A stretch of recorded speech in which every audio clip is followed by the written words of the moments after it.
د روژې په دغه مبارکه میاشت کې کوم هغه فعالیتونه دي چې موږ یې په کولو سره ځان مطمئن کولی شو چې هم زموږ ثواب شوی هم په موږ باندې وخت تیر شو.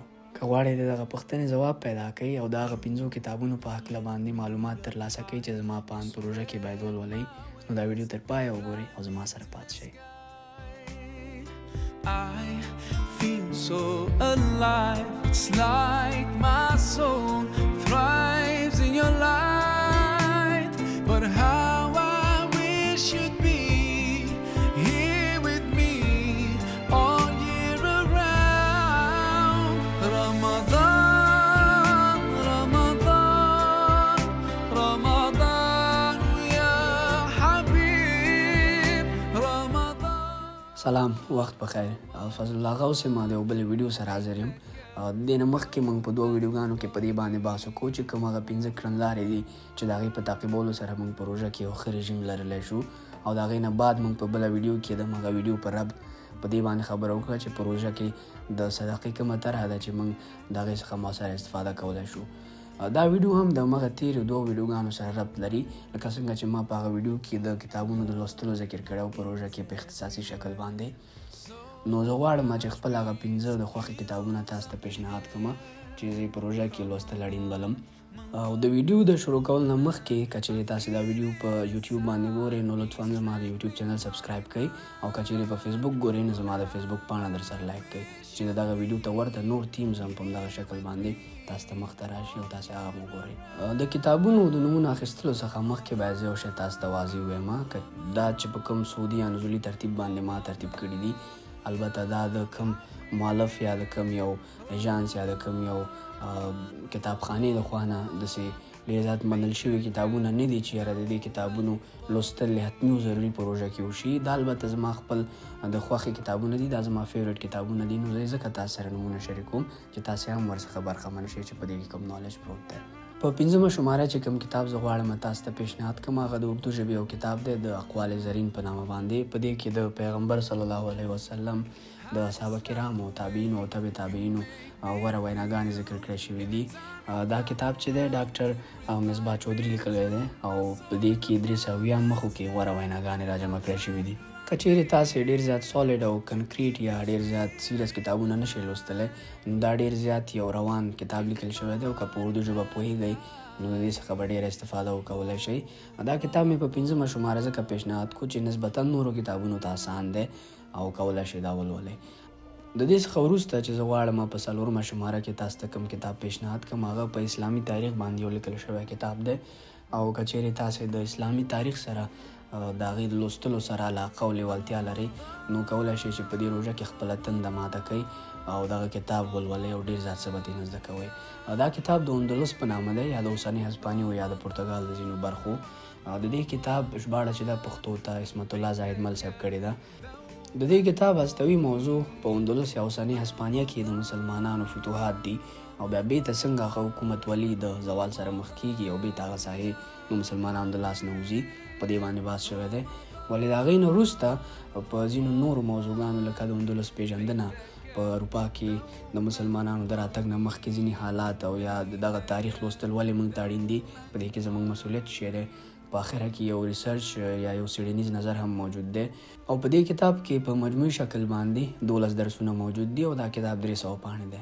نو زما په نظر باندې په یوې میاشت کې د 300 پاڼو لوستل کوم یو ستونزمن کار نه دی، او تاسو به ډېر په اسانۍ سره دا کتاب ولولئ او د دې د نالج څخه به برخمن شئ چې موږ د خپل ماضي څخه خبرئ.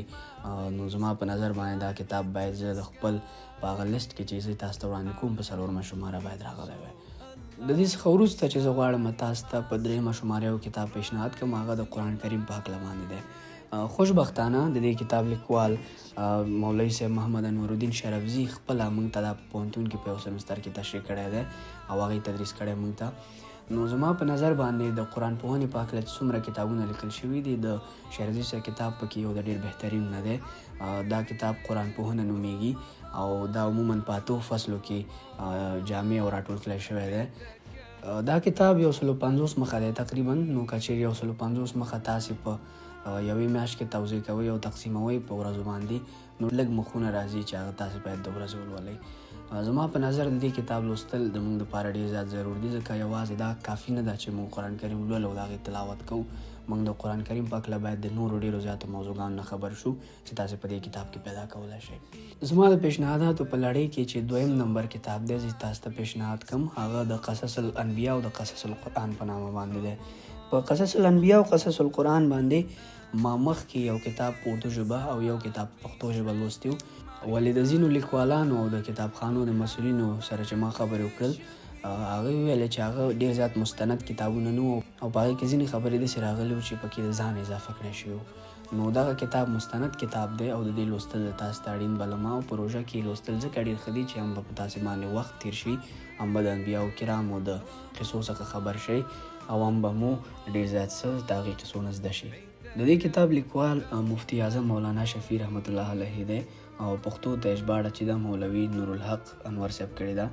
دا کتاب تقریبا 840 مخه دی. که چیرې موږ 840 په 9 یا په 8 ورځو تقسیم کړو نو موږ ته تقریبا د ورځې 9 مخه راځي چې موږ د ورځې 9 مخه باید ولولو، او د ورځې 9 مخه لوستل په دغه رقم روان کتاب کې دومره ستونزمن کار ماته نه ښکاري.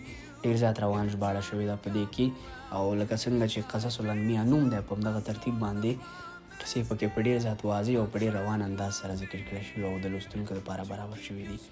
د هغې څخه وروسته چې زما په لیست کې اول پیشنهاد دی او اول نمبر کتاب دی، هغه د سیرت النبی په باره کې یو کتاب دی د الرحیق المختوم یا د سیرت النبی په نامه باندې.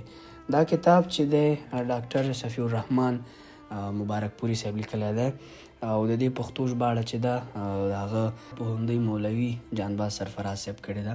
په دې کې د رسول الله صلی الله علیه وسلم نسب، د نسب لړۍ، عربي اقوام او د رسول الله صلی الله علیه وسلم دنیا ته راتګ او د هغې د راتګ څخه مخکې دوران، ماشومتوب، ځواني، په پیغمبري د مبعوث کېدو پورې او د نکاحګانو، غزواتو، لویو پیښو او د آن هجرت او تر وفات پورې درسونه پکې موجود دي. دا کتاب تقریبا 910 مخه دی، نو د 910 تقسیم چې موږ په 9 ورځو باندې وکړو تقریبا 15 مخه باید موږ د ورځې ولولو. زما په نظر باندې دا ډېر یو جامع سیرت دی. څومره چې سیرت باندې کتابونه لیکل شوي، ما د ډېرو زیاتو خلکو ریویوز او نظریات په دې کتاب واخیستل. د ټولو په اند باندې دا ډېر یو ښه سیرت لیکل شوی دی. خوشبختانه زه په اصلاح لیسه کې یم او د هغې نه فارغ شوی یم. نو دا کتاب موږ ته 2 کاله تدریس شوی دی او د دې کتاب څخه ما ډېر زیات څه زده کړي دي د خپل خوږ پیغمبر صلی الله علیه وسلم د سیرت په هکله او د هغې د ټول ژوند په هکله باندې. دغه 15 کتابونه چې ما تاسو ته پیشنهاد کړل، د دې څخه زما هدف دا نه دی چې تاسو د 15 واړه په روژه کې ولولئ.